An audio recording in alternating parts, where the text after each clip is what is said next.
Hello everyone, I hope आप सभी लोग बहुत अच्छे होंगे और उतनी बेहतरीन तरीके से आप सभी लोगों की पढ़ाई चल रही होगी। तो इस वीडियो में बच्चों अपन देखने क्या वाले भाई, आपके बोर्ड परीक्षा प्री बोर्ड परीक्षा जो है 2025-26 में कक्षा 10वीं विषय जो है गणित की बच्चों आपको जो है मैं क्वेश्चंस दिखाने वाला हूं, आपकी तैयारी कराने वाला हूं।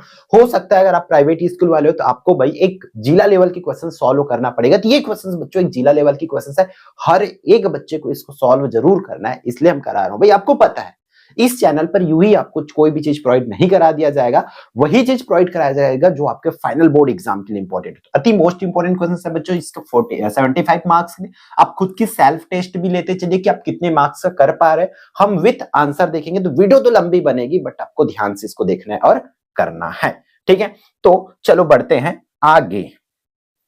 ठीक, पहले अपन क्या करते, इसको हटा दिए, फिर बढ़ते हैं भाई आगे। देखो क्या हो जाएगा, इस तरीके से इसके सही विकल्प वाले क्वेश्चंस पर मूव ऑन करते हैं, ठीक है। फर्स्ट क्वेश्चन क्या है, सही विकल्प चुन करके लिखिए, बोला गया है पहला क्वेश्चन में P ऑफ x x की घात 2 माइनस 3x माइनस 4 का शून्यक होगा बोल रहा है भाई। शून्यक निकालने के लिए सिंपल चीज होती है कि उस वैल्यू को रखने से उसकी मान शून्य हो जाना चाहिए, ठीक है। तो यहां पर हम शून्यक दो तरीके से निकाल सकते हैं, या तो मध्य पद तोड़ करके निकाल सकते हैं, या ऐसे ही इस पर वैल्यू रख के हम शून्यक ज्ञात कर सकते हैं। भाई किसी को रखने से शून्य आ जाएगा तो वो उसी का शून्यक होता है। तो हम भाई अब रख के तो चारों को देखने से अच्छा एक बार आप मध्य पद को तोड़ करके इसको बना सकते हैं भाई। तो मध्य पद तोड़ करके अपन बनाएंगे कैसे भाई, एक बार इसको देखना भाई कैसे इसको सॉल्व करते हैं अपन, ठीक है। हाँ, तो जैसे कि इस क्वेश्चन को डील आउट करें, है ना, क्या दिया हुआ है, x की घात 2 माइनस 3x माइनस में 4 दिया हुआ है ना। मुझे इसका शून्यक निकालना है, मैं करूंगा कैसे, बराबर में 0 लिख लिया, ठीक है। फिर मध्य पद तोड़ेंगे तो x की घात 2, तो यहां पर 4x प्लस में 1x माइनस में 4 बराबर 0 ले लूंगा ऐसे बच्चों। मध्य पद तोड़ रहा हूं मैं, ठीक है। x अगर बाहर निकाल दूंगा इस जोड़ी में से बच्चों, तो अगर x को मैं बाहर निकालूंगा यहाँ बाकी क्या रहेगा भाई आपका रे, ठीक है। x माइनस 4 बाकी रहेगा, सिमिलरली प्लस है तो प्लस, जितना इस ब्रैकेट में है उतना इस ब्रैकेट में भी लिख देंगे x माइनस 4 ऐसा, और बराबर में 0 है तो 0 भाई, x अंदर है तो इसके बाहर में क्या आ जाएगा 1, तो x माइनस 4 बराबर एक बार 0 लिखना और एक बार x प्लस 1 बराबर 0 लिखना। तो x बराबर में एक ठो आंसर आएगा 4 और x बराबर में एक ठो आंसर आएगा -1। तो देख लो इसमें से कौन सा है, या तो 4 होगा वो करेक्ट आंसर होगा, या तो -1। तो यहां पे देखो ये -1 है, तो ये इसकी करेक्ट आंसर बच्चों हो जाएगा। क्लियर है क्या, आपको आया क्या समझ ये वाला, ठीक है। तो देख लो बच्चों, इसको ध्यान से आपको इसको कर लेना है ताकि आपकी जो तैयारी है बहुत अच्छे से हो जाए। फर्स्ट क्वेश्चन है कैसे में मैं लेकर आया। नेक्स्ट वन है द्विघात समीकरण का विवित्तकर 0 है भाई, विवित्तकर 0 तथा एकमूल 5 है। विवित्तकर 0 है, इसका मतलब यह है कि मूल वास्तविक व समान है। समान है इसका मतलब अगर पहला 5 है तो दूसरा भी 5 होगा, इस तरीके से वो आंसर हो जाएगा। इसका समांतर माध्य होगा बोल रहा है, तो समांतर माध्य का सिंपल से सूत्र क्या होता है, a प्लस बी बटा में 2 होता है बच्चों, आप लोगों को पता है पहले से, है ना। तब करना कैसे है भाई, a का मान कितना है, a का मान है आपका ये करड़ी 2 प्लस में 1 ऐसा लिखेंगे, ठीक है।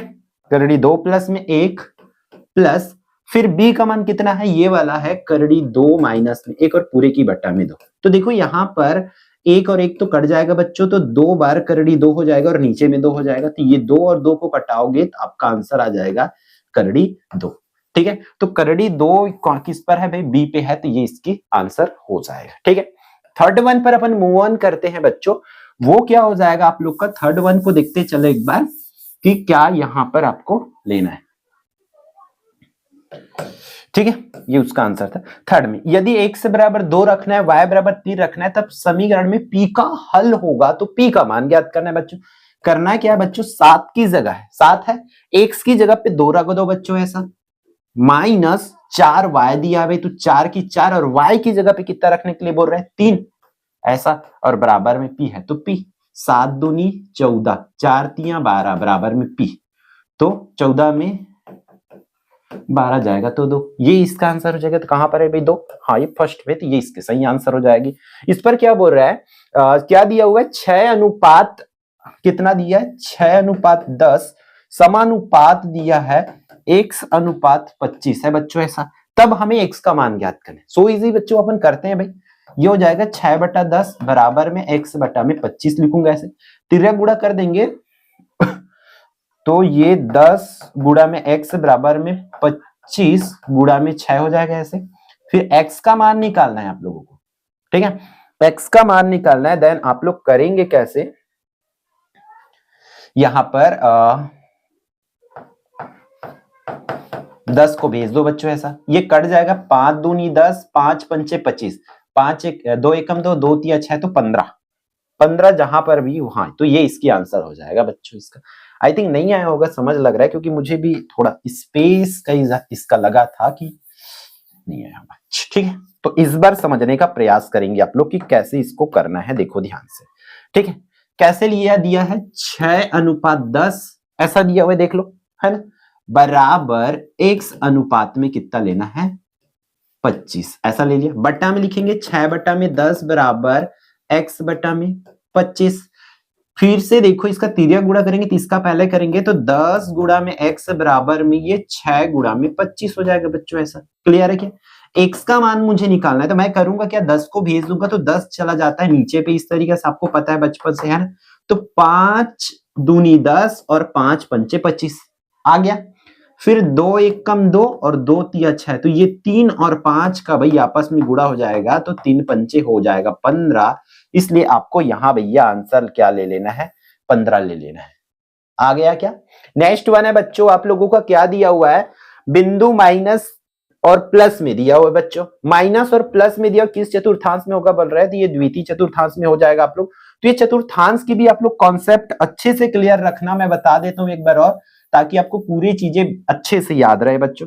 क्या हो जाएगा बच्चों, ये जैसे कि मान चलो ये होती है आपका, तो अगर जब दोनों नंबर प्लस में हो तो वो पहला चतुर्थांश में होता है, पहला नंबर माइनस दूसरा प्लस में हो तो वो द्वितीय चतुर्थांश में होता है, अगर दोनों नंबर माइनस में होता है तो वो तृतीय चतुर्थांश में होता है, और ऐसा चौथा चतुर्थांश में कब होता है, सॉरी, पहले प्लस फिर माइनस होती है ना। देन इस केस में आपका क्या होता है, वो चतुर्थ में होता है, तो वो कॉन्सेप्ट याद रखेंगे। लास्ट क्वेश्चन है, अगला देख लेते हैं बच्चों आप लोगों का, वो क्या है, इसी पे दिया हुआ है, तो ये भाई अच्छे से आप इसको देख लेंगे, इतना क्वेश्चंस को क्लियर है क्या? ठीक है, अब इसका अगला जो क्वेश्चंस है वो क्या दिया हुआ है, ये वाला लास्ट क्वेश्चन दिया है यहां पर, है ना, आप स्क्रीन पर देख पा रहे हो, दे आयकर इतना का शिक्षा उपकर 3% की दर से होगा, मतलब 3000 का 3% कितना होगा, ये पूछ रहे हैं हमें बच्चों। 3000 का शिक्षा उपकर 3% की दर से कितना होगा, तो 3000 का अपन 3000 लिख लिया, अभी ये ऐसे का की जगह पे गुणा परसेंट की बटा में 100, 2 जीरो यहां से कटेगा, 2 जीरो यहां से, तो 30 गुणित में 3 गुणा करेंगे तो 3 शून्य 30 तिया, सॉरी 3 तिया 9, तो 90 रुपए है इसकी फाइनल आंसर हो जाएगा। क्लियर है क्या यहां तक का? फिर आगे बढ़ते हैं अगले क्वेश्चन की तरफ। तो अगला क्वेश्चन क्या हो जाएगा बच्चों, यहां पे हमारा दिया हुआ है भाई, वो है आपका इसी का आगे, ठीक है, ये है भाई अगला क्वेश्चन। यहां पर ऐसा दिया, जब भी सामने में कोई नंबर नहीं है तो ये पूरी तरीके से कट जाती है, इसकी वैल्यू 1 आ जाएगी। मान चलो ये क्वेश्चन ऐसा रहता, 2 sin 45 बटा में cos 45 रहता, तो ये कटेगा तो भाई सामने में जो नंबर रहते हैं वो आंसर होते हैं, सामने में जितना भी नंबर रहता है वो आंसर, अगर कुछ नहीं है मतलब वहां पर एक आंसर होती है, इतना दिमाग में रखेंगे। दो समरूप त्रिभुजों के क्षेत्रफल में अनुपात कितने का बच्चों, 36:49 का अनुपात है, तो उसकी संगत भुजा, तो भाई 36 का 6 और 49 का 7, ये इसकी आंसर हो जाएगा। क्लियर है? नेक्स्ट वन है घनाभ के शीर्ष, जैसे कि बच्चों मान के चलो आपके पास अब यह घनाभ है कोई सा भी, मैं घनाभ ले आया आपके लिए, ये यहां पे, ठीक है, ये घनाभ है मेरे पास, घनाभ है। देन यहां पर इस चीज को समझो आप लोग, इस पे शीर्ष पूछा जा रहा है, तो शीर्ष किसको बोलते हैं, इसके टॉप को देखो, ऊपर में 4 ठो टॉप है, ऐसा ऊपर में 4 ठो टॉप आपको दिखा, नीचे में 4 टॉप होती है, ऐसे कोना होती है बच्चों, ये कोना भाई ऐसा, तो ऊपर में 4 नीचे में 4 आपको विजिबल हो रही है, वही होती है बच्चों घनाभ, और उसी को शीर्ष बोला जाता है। तो घनाभ हो चाहे घन हो, उसमें शीर्षों की संख्या कितनी होती है, 8 होती है, इतना दिमाग में आप लोग रखेंगे। क्लियर है क्या बच्चों यहां तक का? अगर ये क्लियर है तो फिर बच्चों बढ़ते हैं अपन आगे भाई, क्या किस कॉन्सेप्ट पर वो है आपका आगे इस पर। हाँ, इसके किसको देखना है आप लोगों को, रिक्त स्थानों की पूर्ति वाला। क्या दिया हुआ रिक्त स्थानों की पूर्ति वालों में बच्चों आप लोगों का, यदि सावधि जमा खाते में, ठीक है, यदि सावधि जमा खाते में ब्याज की गणना 6 माही आधार पर की जाती है तो दर प्रतिशत खाली स्थान होती है। तो याद रखना बच्चों, इसकी कॉन्सेप्ट भी आप लोग सीखते चलेंगे, क्योंकि कॉन्सेप्ट है तो है भाई, क्वेश्चंस आप याद करोगे तो आपसे कोई मतलब का नहीं है ना, इसलिए आप कॉन्सेप्ट क्लियर करते चलिए, है ना। तो बच्चों यहां पर देखो क्या हो जाएगा, आपको कॉन्सेप्ट की बात करूं तो कॉन्सेप्ट में क्या बोल रहा था, अगर ब्याज जो है बच्चों याद रखना संयोजित पर क्वेश्चन आए, पूछे जा सकते हैं क्वेश्चन भाई, नो डाउट, है ना। संयोजित पर पूछे, अगर वार्षिक संयोजित होता है, नोट कर लो भाई, वार्षिक संयोजित होगा तो नो चेंज, किसी भी चीज को कोई भी बदलाव आपको नहीं करना है। वार्षिक संयोजित बोल दिया मतलब नो चेंज, आपको याद रखना है। अगर यहीं पर आपको अर्धवार्षिक बोल दे या 6 माही बोल दे, अर्धवार्षिक बोलते हैं तो आर को आधा लेते हैं और एन को 2 गुना लेते हैं। क्या बोला हूं मैं, आर को आधा और एन को 2 गुना लेते हैं, इतना दिमाग में रखेंगे। अगर तिमाही बोल दे इस क्वेश्चन में, ठीक है, तिमाही बोल देते तो आर को चौथाई, 1/4 और एन को 4 गुना लेते हैं। इतना बस ये दिमाग में, इतनी जो इतना कॉन्सेप्ट मैं बता दिया उतना दिमाग में रखो, आपका 1 नंबर भी कंफर्म होगा और 5 नंबर भी आपसे बन जाएगा। तो यहां पर पूछा गया यदि ब्याज की गणना 6 माही आधार पर की जाती है तो दर को कैसे लेते हैं, और 6 माही तो दर को बच्चों, दर ये है तो दर को आधा लेते हैं बच्चों। तो यहां पर आप लोग क्या लिख लोगे, आधा लिख लोगे। क्लियर है क्या, इस तरीके से आपको आधा लेना है। फिर cos थीटा बराबर 1 हो तो थीटा का मान कितना होगा भाई, तो cos 0 का, देखो sin 0 का 0 होता है इसलिए cos 90 का होता है बच्चों, तो यहाँ पर 90 अंश लिख लेंगे ऐसे। वृत्त के बाह्य बिंदु से स्पर्श रेखा खींची जा सकती है, वृत्त के बाह्य बिंदु से 2 स्पर्श रेखा अपन खींच सकते हैं भाई, बाह्य बिंदु से। फिर समरूप बहुभुज की संगत भुजाएं समानुपातिक होती है करके लिखेंगे इस पर, समानुपातिक या समान अनुपात, ऐसा लिख लेंगे। फिर एक विषम और एक सम संख्याओं का जोड़, एक तो विषम संख्या ले लिया और एक तो सम संख्या ले लिया, इसका योग हमेशा देखो 3 आया, 3 क्या होती है, विषम होती है, तो आप लोग लिखोगे विषम होती है। इस तरीका से आपको इसे करना है। क्लियर है क्या बच्चों, आया क्या समझ ये वाला। फिर अगर ये क्लियर है देन अपन आगे इस पर करते चलते हैं इसकी क्वेश्चंस को, है ना, फटाफट भाई। अब पूरे वीडियोस को भी मैं चाहो तो आप आंसर्स बता सकता हूँ पूरा का पूरा A to Z, बट आपको अभी सिर्फ क्वेश्चंस चाहिए तो मैं क्वेश्चंस बताऊंगा, आप कमेंट करके बता देंगे कि कंप्लीट मैथ की सॉल्यूशन चाहिए तो नेक्स्ट जो भी लाऊंगा मैं A to Z her questions को बताऊंगा। अभी जो है आपको मैं क्वेश्चंस दिखा दे रहा हूं बच्चों, ताकि आप जो है इसको अच्छे से कर पाओ तगड़े लेवल पे, ठीक है। टाइम बचाना है, अभी लगभग सबकी तैयारी हो रखी है।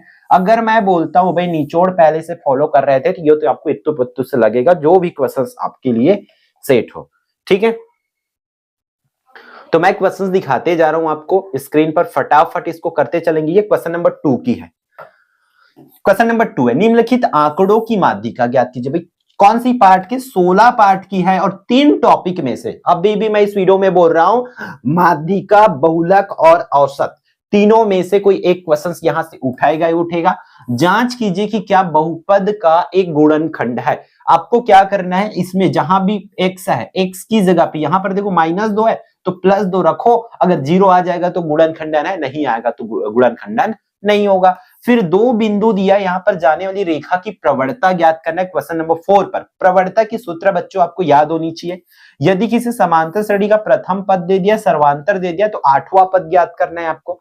फिर बिंदु इतना की मूल बिंदु से दूरी ज्ञात करना है, ये कर लीजिए भाई। फिर सिद्ध कीजिए कि एक विषम और संख्या का वर्ग सदैव विषम संख्या होता है, इसको करना है। फिर अभी तक एक चीज बता दो, क्या निचोड़ से कोई क्वेश्चंस बाहर आई है? हर क्वेश्चन निचोड़ मतलब निचोड़, 10वीं में पढ़ रहे हो तो निचोड़ को आप जो है आंख खोल के पढ़ो, मुंद के नहीं बच्चा, आंख खोल के पढ़ो। डेफिनेटली आपका टॉप 10 लिस्ट में नाम आने से कोई नहीं रोक सकते, ठीक है। इतना ध्यान से कर लो भाई, एक भी क्वेश्चंस बाहर नहीं आती है निचोड़ से, ठीक है। तो ये तो रहा क्या, ठीक है। तो ध्यान से इन क्वेश्चंस को करते चले ताकि आपकी तैयारी में किसी भी प्रकार की कमी ना हो। जो जो बोला गया वही आया, मैं फटाफट दिखा रहा हूं बच्चों, ठीक है। ये हुआ गया कौन सा क्वेश्चन बच्चों, 10वां क्वेश्चन, ठीक है, यही बोला गया आपको। यहाँ पर ये जो है 15 का है, ऊंचाई बेलन वाला 15 का है, ये सीध कीजिए करके आपके किसमें से टॉप 5 क्वेश्चंस बताए, उन्हीं में से क्वेश्चंस है भाई, ठीक है। एक व्यक्ति ने अपनी गाड़ी में 5 लीटर पेट्रोल भरवाया, 15 दिनों में बचे पेट्रोल की मात्रा के लिए आपको क्या बनाना है, ग्राफ बनाना है। तो दिखा देता हूँ वो ग्राफ वाली भी क्वेश्चंस कैसा है उसको एक बार देख लेंगे आप लोग, ठीक है। ये है भाई आपके स्क्रीन पर ग्राफ वाली क्वेश्चंस, इसको करना है, फटाफट देख लेंगे, ठीक है। 11वां क्वेश्चन में क्या करना है, समीकरण दिया और समीकरण को हल करना है, और रेडी बोल दिया गया है कि आपको ये निचोड़ में जाके मिला के देख लो। आपको मैं क्या बोला हूं, प्रमेय बोला हूं, 4-5 गिने चुने 4 प्रमेय बोला हूं, उसी में से 2 ठो प्रमेय फट से उठ के आई है पेपर में।